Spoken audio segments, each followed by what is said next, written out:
Love says, it's good you exist. I want you to be. You belong in the world and you have a place here with us. But the euthanasia mentality says maybe you're better off dead. Maybe I wouldn't want to live if I were like you. So much projection, so much dismissal. I often wear a t-shirt that says, it's good you exist. Once I ran into Jordan Peterson, and he had one question for me, which was, do you actually believe that about everyone? Well, trying. And of course, this is our heart for people. I want the best, even for the most strident ideological opponents on this issue. I want what corresponds even to their own hearts, because we are made for so much better and so much more. Everybody deserves love. Everybody deserves love. So we have a lot of challenges. But this t-shirt I wear that says it's good you exist, I was wearing it outside in the summer on a phone call, and I forgot that I was wearing this t-shirt, and this woman kept looking at me, and I thought, oh, what a strange person. She just keeps watching me. Then I realized, it's the t-shirt. So she had walked away because she saw I was on a phone call, but then she looped back when I came off the phone, and she said, I'm sorry, I just had to come over and tell you I really needed to see that today. And then she said, could I have a picture? I said, of course. So we took a selfie together with the shirt. It's enough to revive a person's sense of worth. And we need to know through every word, gesture, and touch possible that it is good we exist. And how many times in the Gospels is there a before and an after in a person's life when Jesus has basically a one-off encounter? Not a ministry program, not an organizational plan, just a one-off encounter. A look of love where his gaze marks a before and an after in the person's life.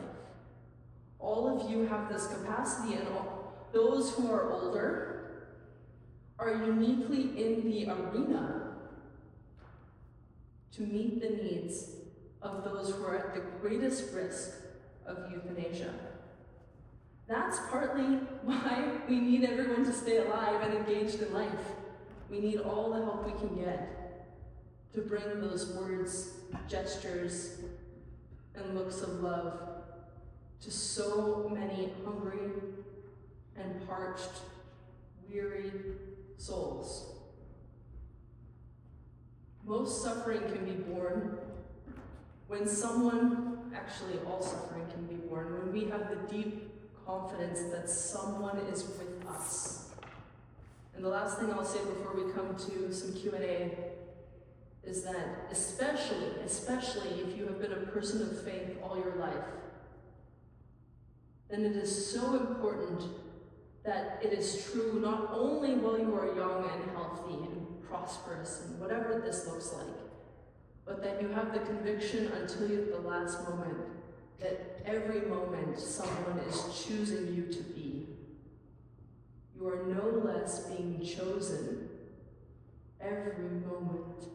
And as we become more vulnerable, as we lose certain capacities, we build our identification with Jesus. It's very moving. If our lives are to become closer and closer to him, then do we ever consider it part of the divine strategy that in our poverty and in our weakness, he is inviting us to enter into this intimacy of identification with him, in him and also through him. So, a few reflections, and I look forward to engaging your questions.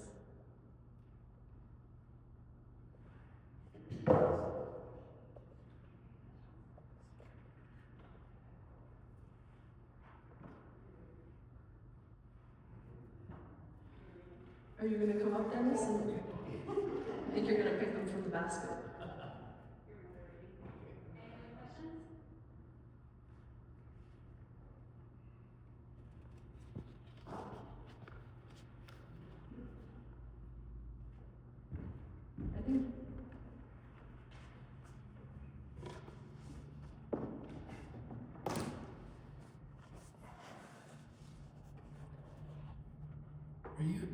Are you familiar with, is it Eddie Hilson or Effie's Hilson?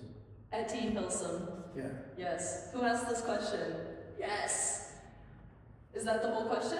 Yeah, that's a question. I am so familiar with Etty Hilson. This is going to sound like a planted question, but it's not. Etty Hilson is a Dutch Jewish woman who kept a diary between the ages of 27 until her death at 29. The last postcard that is retained of hers was thrown from the train car on which she was deported to Auschwitz, and it has the words, "We left the camp singing."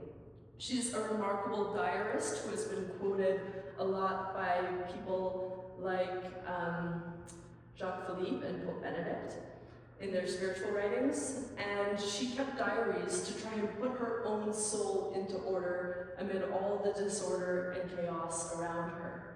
She thought, what use is it kind of trying to solve all the drama of the war if I cannot even live in this household with those around me?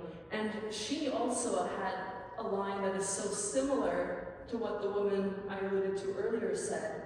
She said, "Us behind barbed wire? No. They, the Nazi guards, are the one behind barbed wire." So, yeah, I love Etty very much. I actually went to the Netherlands and met the professor who ensured publication of her diaries. And that was a very meaningful visit. So thank you for the beautiful question. I love her very much. I would not let my pet suffer. Why would I let my loved one suffer?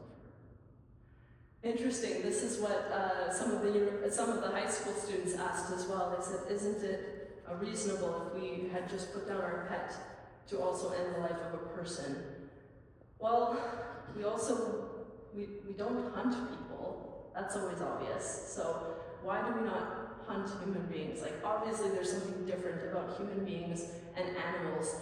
Some may say this is difficult to discuss apart from a belief of being made in God's image or of having an immortal soul, but I think it's very clear that to love a person is to affirm that, as I said, every moment someone, God is choosing them to be, and that they have a mission and destiny that depends also on the relationships with others, that they continue to be entrusted to us in a way that it is not fitting to dispense with them. And some people think that also animal euthanasia is improper. I don't necessarily have an opinion on that, but I heard from a retired vet a little further up island, and he said it is getting easier to euthanize human beings than it is to euthanize pets. He says, as a veterinarian of more than 25 years, that he's seeing this flip, where if a pet is at risk of being abandoned, it will be taken up and placed into care. And he ended his email to me after an event saying, could we just have the same standards for human beings, where if you can no longer take care of someone, if you're really at your limit, if you need additional help with caregiving, if you need additional supports, that someone steps in and says, we will do something about this. So I think there's a real inversion of the value of life and the priority. But yeah, I think it would be very beneficial, especially for people who have had experiences of euthanizing animals, to be able to give an account for why they would not recommend euthanasia for persons. Already it's a very painful and difficult experience, usually when people euthanize their animals. But the trauma and the grief that ensues after the euthanasia of a person is very different. Thank you. What would you respond to people saying he, she did it his or her way? I did it my way. Mm-hmm. Well, choices have consequences. I am hearing from a lot of the adult children and grandchildren whose loved ones have opted opted for MAID. And we don't hear those stories very often. More than 70,000 Canadians between 2016 and 2024 alone have had their lives prematurely ended by a doctor or nurse. And we almost never hear about the toll that this has on families. And even within the church, we tend to focus on the individual. We have quite an attitude of individualism around these topics. But we belong to one another. We're entrusted to one another. So first, the I Did It My Way reminds me of the person I was speaking about earlier, who I think is clearly putting up defenses that express disappointment. The request for euthanasia is not so much the expression of a desire to die, so much as it is betraying a disappointment. Who will love me? Who will look after me? Who will find me interesting? So, yeah, I just think it's a kind of sham form of choice. Like, it always represents a defeat, not a real value. And yeah, choices have consequences. So I think of my friend Benjamin, who lost both of his grandmothers within 2 months of each other. And he was devastated. I asked him, well, it's always painful to lose the people we love.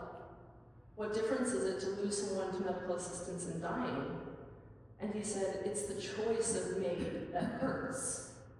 It's that choice of doing it my way that inflicts wounds on others and says to the people left behind that you weren't worth sticking around for.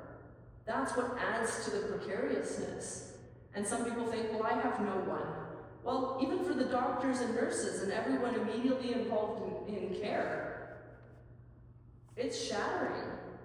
One of my other friends who, and the stories I'm referring to are all videos that you can see when you go to dyingtomeetyou.com. They're 4 to 5 minute videos of people's stories. And I'm just sharing them here in this way.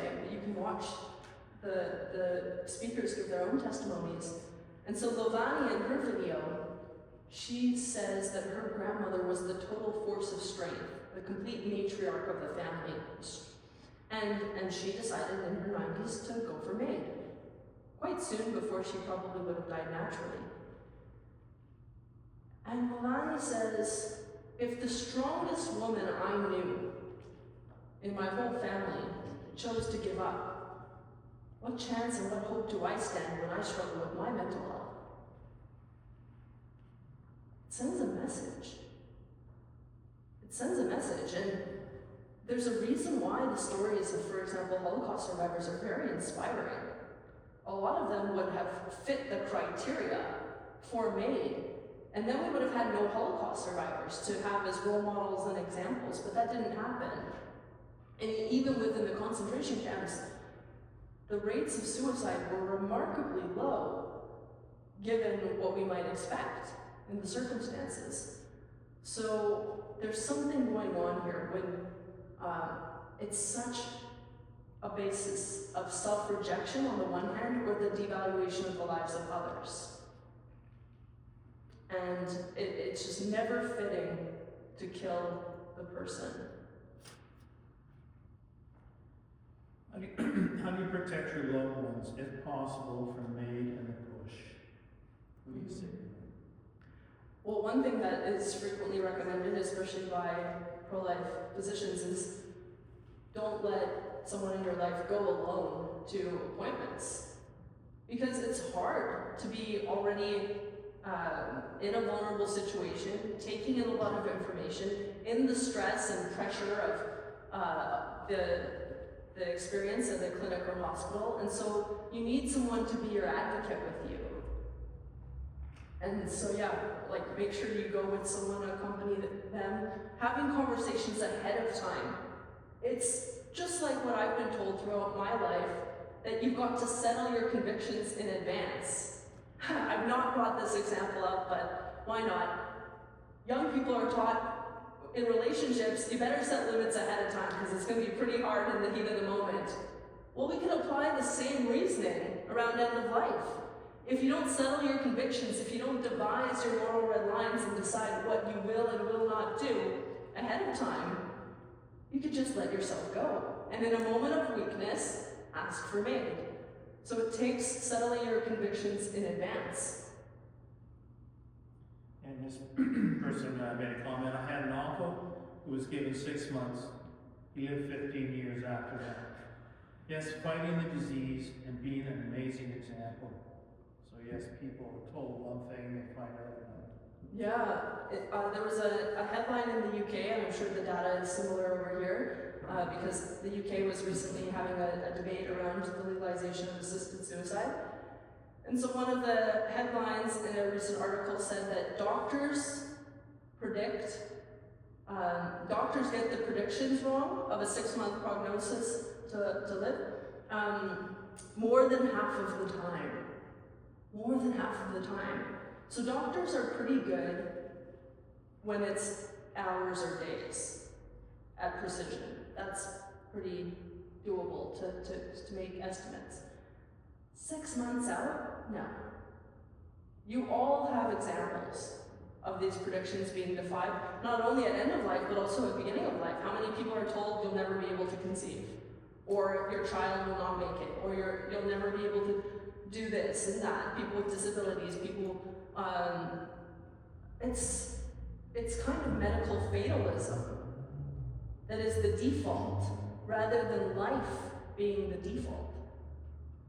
We have to make life the default, and we have to keep suicide really hard. Do we have stats on the cost of euthanasia versus the care of the elderly term? Sorry. Oh, I guess people that are near death. Well, as it's probably quite obvious, we're very expensive in our last weeks and months of life. This is when we kind of are requiring the most demanding care, usually, if we're dying a natural death, and palliative care is expensive, and not enough Canadians have access to quality palliative care, and that's where we really have to raise the bar and not lower it to, when we lower the bar and when more and more people die by MAID, it weakens the resources to palliative care. And also, there are doctors who are using like palliative care billing codes when they're doing MAID. And it's so much less work, less engagement, it's not really any skill involved. It's honestly a betrayal and quite pathetic to the medical profession when doctors are involved in killing. There's actually a euthanasia doctor who admitted, or didn't necessarily consider it an admission, but just kind of acknowledged in a newspaper article that she uses her stethoscope to check that the heart has stopped more often than that it's beating. There was a photo of her in the article with the stethoscope. We have to say, we are not made for this. People deserve better. I don't think this is going to last. And a dear friend has said that 3 decades from now, we will be looking at euthanasia in Canada like we today look at sterilization. It's not going to last. This is so inhuman. And the rest of the world is looking at Canada as a cautionary tale. Last night in the cathedral, I shared this story that I'll share with you. I was in Morocco over Christmas break, and on a bit of a pilgrimage, I stopped at a Carmelite convent and stayed in the guest house next to these cloistered Carmelite sisters, and I had the opportunity behind the grill to visit these Carmelites to share a little bit about the extent of euthanasia and assisted suicide around the world. And there was a Carmelite from the Philippines who offered to translate what I was saying into Spanish for the dozen sisters from all around the world. And as I was explaining the statistics and the extent of the crisis and how so many people are rejecting themselves, their very lives in this way, the sister who was translating got choked up. And she started to cry and she said, "I'm sorry, this is making me cry." And then she was able to continue, and I thought, wow, will anyone in the church cry? Will anyone in the church still be so moved with that so natural and so legitimate pathos for this great human tragedy? And we are still such an outlier here in Canada. And one of the most important things we are doing is staving it off in all other jurisdictions. I asked the high schoolers the other day, what do you think people did before there was euthanasia? And they said, oh, definitely they all died much more gruesome deaths. As if they need to live at the most progressive and developed point in history and that everything before was more miserable. That's not what happened. But it betrays this really cynical view where they're absorbing this defeatism and this nihilism, where they wouldn't cry when they hear about it, but they would just say, of course, that's on us to overturn and to reverse. Think of the witness that you have to give. Think of what you would say about the meaning of your life to those who are young and looking for an example and a witness. Pope Francis used to quote this wartime, I guess it was a movie or something, that he thought was a very apt title. It was, "The Children Are Watching Us." Yeah. And even if you think you're not being watched, his eyes are on you. When it seems like no one's looking, if you've had faith, if ever you've had faith, now is a time to deepen and rekindle the awareness that his gaze is heavy on you as you age, as you become dependent, as you become frail. He loves you more and more through your identification with him, if you can live your way into this. And you have people that you love in your life, you're close to. Could be your sibling, could be one of your parents, aunt, uncle. So they say to you, Amanda, I've decided I want MAID, and I'm going to get it, and I want you to be there. I would say I will not. And mounting that resistance is the most important thing that you can do, because the person is waiting for that resistance. I can say that a very similar situation to the one you described involved someone saying to a family member, if I ask for MAID, I want you taking me to the appointment so that you can try and dissuade me the whole way there. A little bit manipulative, but yeah, just like we wouldn't drive someone to an abortion clinic, you don't be present at the direct killing of a person. This is not a martyrdom, this is suicide. So we don't go, and Catholics are not able to be present. And if you're wondering how you say so, when this is someone you love, maybe an immediate family member, and I do have conversations with Canadians all the time about this, and even some Catholics say, I know it's wrong, I know the church teaches against it, but I'm going to do it anyway. That's creating a real moral and spiritual injury in people. See how unfair it is? When people know that they don't want to? People are tormented by this. So we don't want to indulge the manipulation and the torment. That's one point. I think it's very important that we don't indulge this manipulation and torment. And when you're thinking, okay, now the time comes where I have to give an answer to this person and say why I won't be present. Well, there you can say quite lovingly, I love you too much to watch someone hurt you. That's the rationale. I will not watch someone inject poison into you that will sedate you and paralyze you and stop your heart. At least have in your mind that that's what's happening, because we need to be real about this. So, I love you too much to see you go through with it. You will devastate me by doing this. But think about it. A lot of the reasons why people ask for MAID is so that they can orchestrate the presence around them. It's because they want to have people there. So instead say, I will be with you no matter what, as long as MAID's off the table. And then that can be really reassuring, because what the request for euthanasia also betrays is the insecurity about whether I will have anyone with me. That's understandable. And so people impose the vigil by scheduling the death. And there are worse things than not being present when someone dies naturally.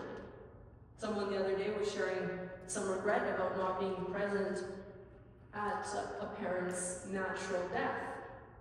And I said, don't worry about it, because this child had visited very faithfully and very dutifully. And we have to also bear witness to part of natural death means it's unexpected, it's an interruption of life. Eddie Hilson's diaries are called an interrupted life. It breaks in, it disrupts our life. That's part of the naturalness. We're not made for death, but for eternal life. And so we accept natural death because we know it's not the final word on the story of our eternal destiny. But we also have faith that how a story ends changes the meaning of every page. And so it's very consequential. So I would insist how your story ends changes the meaning of every page. And I don't want to see the story go in this direction. It would be extremely painful. And for most of us in Canada, not out of the question to have an immediate family member opt for this. But do not be a bystander to this evil of our time. When I went on that Holocaust study trip, we wore t-shirts that said, be not a victim, be not a perpetrator, but above all, be not a bystander. The amount of people implicated in euthanasia right now are many. It touches way more than just the medical profession. It even touches the medical profession in odd ways. Like a second-year medical student told me the cadaver we worked on today in class was a MAID recipient. That's weird. And these are the kinds of ways that people are first encountering euthanasia, perhaps. Or lawyers are hearing it come up. People at banks are catching wind of the perverse economic incentives at the level of family. A lot of times people focus on government, but I think more than children and grandchildren maybe grasping for inheritances are people themselves thinking, I'll be more valuable if I disappear. They'll respect me and love me more for what I leave them. I think that's a very motivating factor where people are, again, rejecting themselves, discarding and dismissing their own selves. Why is God letting me suffer like this? I'm alone, I'm scared. My doctor says he can just put me to sleep 30 seconds and I'm all gone. Mm-hmm. Well, we have the Stations of the Cross around this church as we have in every church. And if we only had 3 stations of the cross and Jesus, like, none of this really makes sense if I even continue the sentence, but we have stations of the cross in our own life. We have things that we suffer, and it's because suffering is an occasion for us to deepen in an encounter with God and others. And if you think about whatever the greatest intimacy you have had, the moments where you put your phone away, the moments where you speak softly, the moments that are really packed and really poignant, they're moments of suffering and tenderness. And you don't have compassion if you don't have suffering, because that means to suffer with. With euthanasia, you just suffer without the person. Again, how the story ends changes the meaning of every page. And if there wasn't the cross and death and resurrection, then we don't have the story of salvation. We know that suffering is not the last word of our life either. But again, there's no good story without suffering. Eliminate suffering from the Bible and how many pages would it be? So, yeah, we're not out to seek it, but neither do we flee from it in these unnatural, inhuman ways. Because suffering nobly is so much more human. It's so much more attractive. Maybe not while you're in the midst of it, but when you're in the midst of it, what transforms suffering, as one of my favorite writers puts it, is when the drama of suffering is transformed into a drama of love. And this writer says, the redemption of suffering, the only redemption of suffering, consists when the drama of suffering is transformed into a drama of love. So the problem is, we're not getting to the drama of love part. We're just stuck in the misery and the nihilism of unaccompanied suffering. But we don't want to miss the occasion for the depth of encounter that comes when there is a presence, when someone is with me. And even if you eliminated all the experiences of suffering and struggle for your life, it wouldn't be a life. So, yeah, we have to think about these things a little bit ahead of time and take stock of how God has brought us through so many other things before bringing us to this point. And more of a comment, I think this time, God put us on this earth because He has a plan for us. He has a plan for everybody. And you could be laying on your deathbed, and if you're going to have MAID, well, the problem is, have you completed the plan? You could have more than one plan in your lifetime, but you could be laying there, and you could have a profound effect on somebody else that you're close to, that are coming to see you. So, my belief is just simply, no matter how much I would have to suffer, I believe that God has a plan, and until I take my last breath, I will not know that the plan has been completed. So, that's Can I add one more short story to that? help me out. So, there was an Orthodox rabbi, a friend of mine. I know that sounds like the start of a joke, but it is my life. I have Jewish and Catholic community connections. And this rabbi had told me from the beginning of me doing this kind of work to prevent euthanasia and encourage hope, he said, all well and good, but like the Orthodox community is very life-affirming, and it's not going to touch us because that's not what we do as Orthodox Jews. But then, several months later, I got a phone call from him, and he said, I'm on the way to the hospital to visit someone who's requesting MAID. And since I never expected to be in this situation, I figured I'd call you. And I said, okay, well, who is this person? And he said, well, he's not Orthodox. He's a secular Jew, but he had been a kidney recipient from a foundation that this rabbi was working with that matches people for kidney transplants. And so this man had been a recipient some years prior. And so the rabbi is scrambling. He says, I'm 10 minutes away from the hospital. Give me something quick. So when the Orthodox rabbi is asking the lay Catholic for a story, we're in trouble. But I thought, well, he can just do the most Jewish thing. And he can instead ask this man to tell him a story. I said, go to this man and ask him to tell you the story of what it was like to find out that he was going to get a kidney from a donor, that some stranger gave him a new lease on life. What was that like to receive it? And maybe in eliciting that gratitude, it would occur to this man, don't reject this gift of life that you've been given, because what would that say to the donor who at this cost to himself gave a kidney for you? And what would that do to the whole kidney donation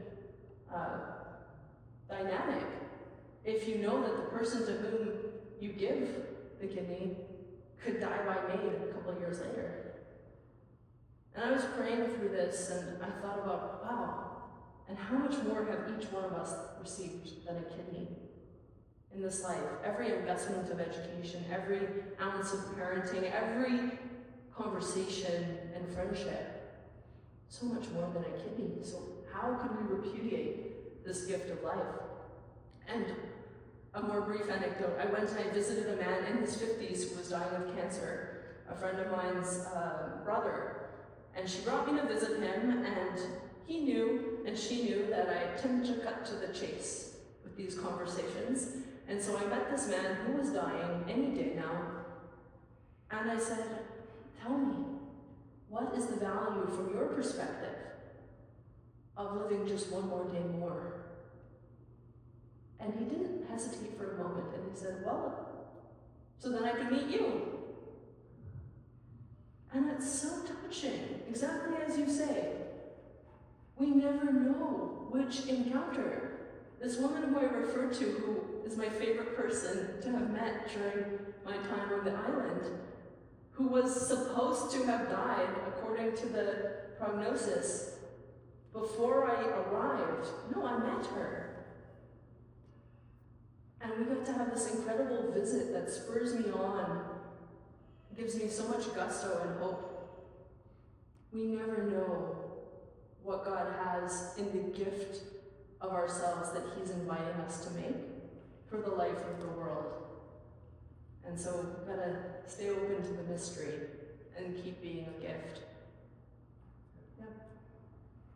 Do you want any final comments? Oh, I think that's it. I see a question there, but Okay, go ahead. for the live stream, we may need to. It's all right. That's okay. Okay, we can repeat it. No problem. We have a MAID organization structure who helping assistant for Euthanasia. And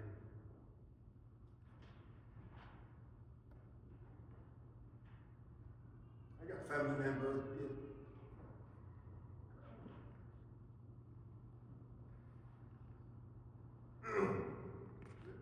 Sorry. What can you, do we have any organization who will support family? How can I explain that? During the seance of the MAID by the doctor at the hospital, the family was there, and the doctor came, talked with my uncle, and say, okay, we'll ask the family to get out, we will bring specialists like the psychiatrist, the psychologist, the priest, and everything to have your last question, and do you want to talk, do you want to still date, do you want to still doing it, not doing it, and so on. And the doctor offered that to my uncle, and he's got kind of assistance to take the final decision.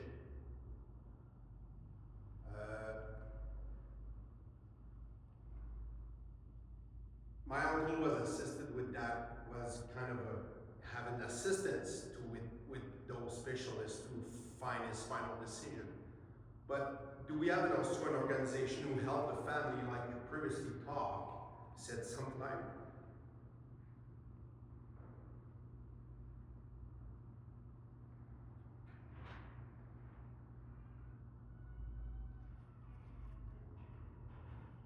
family have a hard time to take this. Did the opposite of MAID have some assistance for those family members to go through the after? Okay.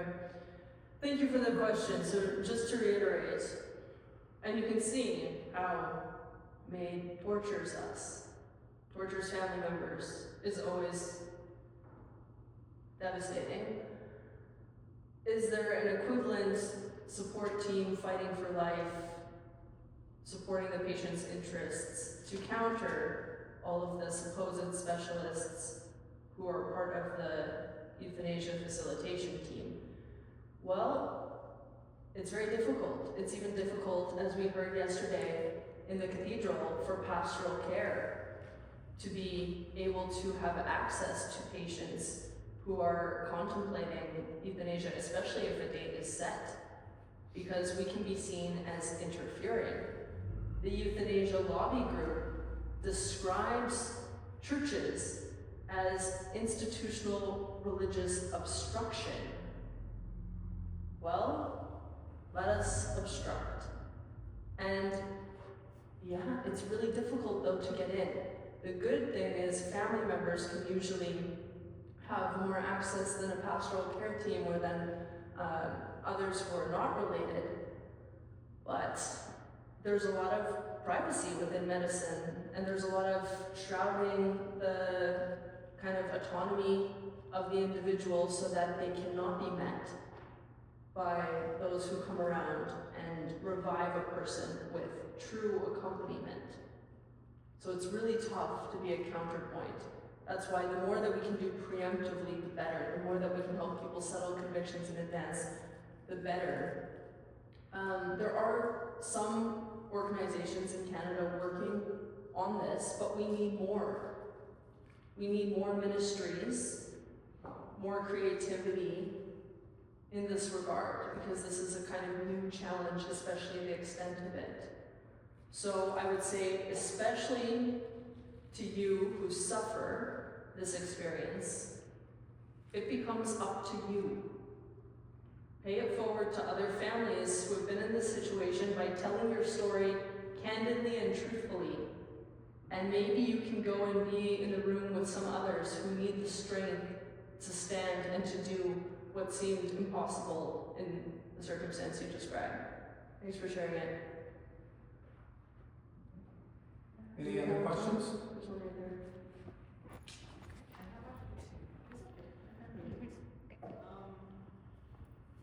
You mentioned that you have studied that work is difficult euthanasia all around the world.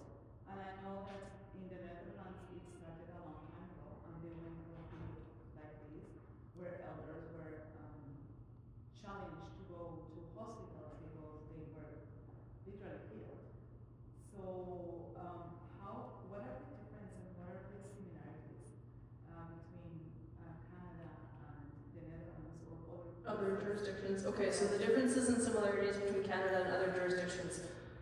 Yeah, that could be a long conversation. I think the most important to bring up is the difference between Canada and the US, because obviously we're the most culturally similar. And in the US, there are 13 states that have assisted suicide, but not euthanasia. And so this is an important distinction that I don't think I mentioned at the beginning, but the difference being that assisted suicide is where the person has to self-administer, and euthanasia is where the doctor or nurse does it directly. Now, medical assistance in dying, or MAID, as an umbrella term, is intended to cover both the options of euthanasia and assisted suicide in Canada. Since legalization, a handful of people have opted for assisted suicide, but the vast, vast majority, like 99%, have opted for that direct euthanasia in Canada. And so this is the single reason why our rates are so much higher than the US, because there's a mutual outsourcing of responsibility. The patient says, I'm just undergoing a medical procedure, and the doctor or nurse says, I'm just doing the patient's wishes. And so, yeah, the numbers in the US are much lower. The Netherlands and Belgium, it took roughly 20 years to get to where Canada got in 5.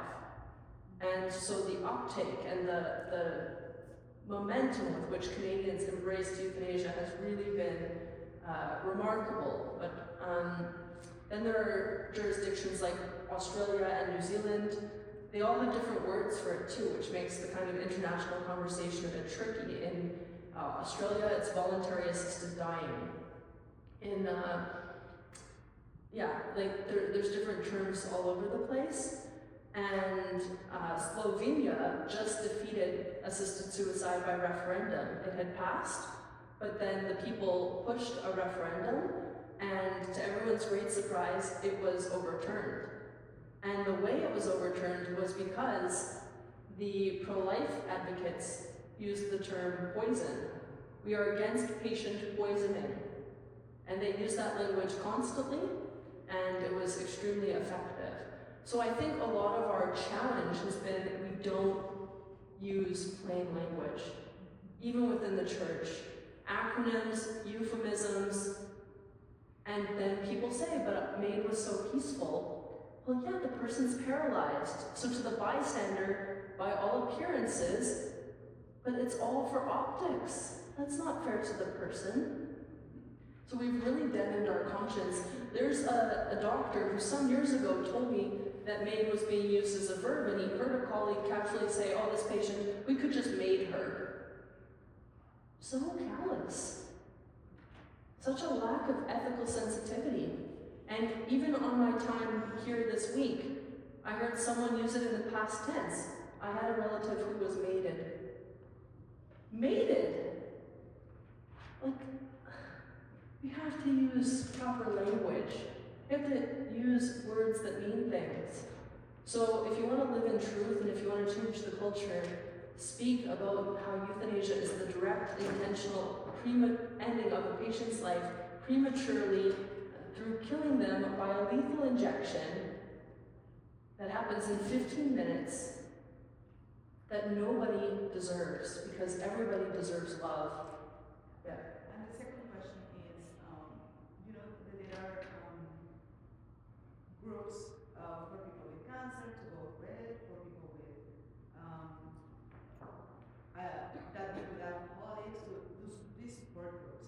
Is there anything like that for what I am calling MAID survivors, the family that have to go through that and that is wounded? Yes. Is So there any help for those in families? terms of support and ministry kind of accompaniment for people who have gone through this, I know that Alex Schattenberg, who I mentioned earlier, and who is known to many of you because he's been working on this issue through the Euthanasia Prevention Coalition for more than 25 years. I think it's probably like 29 years.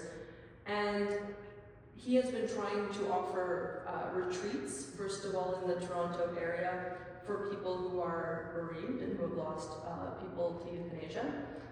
And not that many people have been registering for them. I think it's kind of a big step to go maybe on a full retreat. But what most people want, in all my experience, is they want a conversation with someone. Maybe you don't even need to have had the exact experience. I would say it's good to commiserate about the shared experience of losing loved ones to euthanasia. So there's a lot of times what I do is I just pair people, and so they can talk one-to-one over, maybe it's just one phone call, and that helps a lot. What people need most is someone who gets it. When everyone else is saying, well, it was their choice. What is more wounding than having people say, well, it was probably for the best, or I'm sure they had their reason. It's so dismissive of the grief, and because it's so normalized, people don't have the space to grieve, because it's like, well, what's wrong with you? It's just healthcare. No, it's not healthcare, it's not natural, it's super traumatic. And so I think what you can do, even if you don't have the direct experience of such an immediate loss to someone by euthanasia, is just affirming, like I did with that Uber driver. I said, I'm so sorry to hear that. That's crushing. And it created such an opening, because if I had just said like, oh, okay, like, yeah, he did it, he wouldn't have opened up. He needed someone to receive the weight. And so just be ready when someone shares that. And I heard this recently. I was visiting some people several cities ago, and a woman shared how she had come to a meeting, and there were several Catholics in the meeting, and one of the non-Catholics had shared a euthanasia experience, and none of the Catholics said anything, because it was a social group, and they didn't know how to kind of broach the topic. But they all looked at each other, and they all felt uncomfortable. So practice having these conversations, first of all within the church, and have the courage to say, we're not made for this. We're not made for this. People deserve better. You can't go wrong if you just insist that, well, maybe the person deserved better. Maybe they didn't get what they needed. Okay, thanks. Last call. Very engaged group, thank you. Thank you. Amanda. All right, thanks. No, go for it. Take it away. That's a very powerful and beautiful presentation. I'd like to thank you once again for sharing your wisdom, insight, and hope with us tonight. We certainly do need the hope. I'd like to extend a heartfelt thanks to Father Benzer, the parishioners of St. Pat's, and the parish staff for the care and generosity you have shown in making this evening possible. So on behalf of Bishop Gary Gordon, the Diocese of Victoria Healthcare Committee, and everyone that's gathered here, we are deeply grateful for your presence and your witness. I'd like to point out, Amanda has a website, Dying to Meet You. It's an incredible website. She does interviews with people. I really encourage you to check it out. It's a very powerful website. It's beautiful. So please join me once again in thanking Amanda as she continues to focus on preventing euthanasia and encouraging hope. And I personally thank you for the courage that you have to go around this country and knowing that MAID is such a popular thing and that you are advocating against it. It takes a lot of courage and strength. And I'm sure God is with you every minute of the day. Thank you for being here with us, Amanda. Love to have you back. Thank you.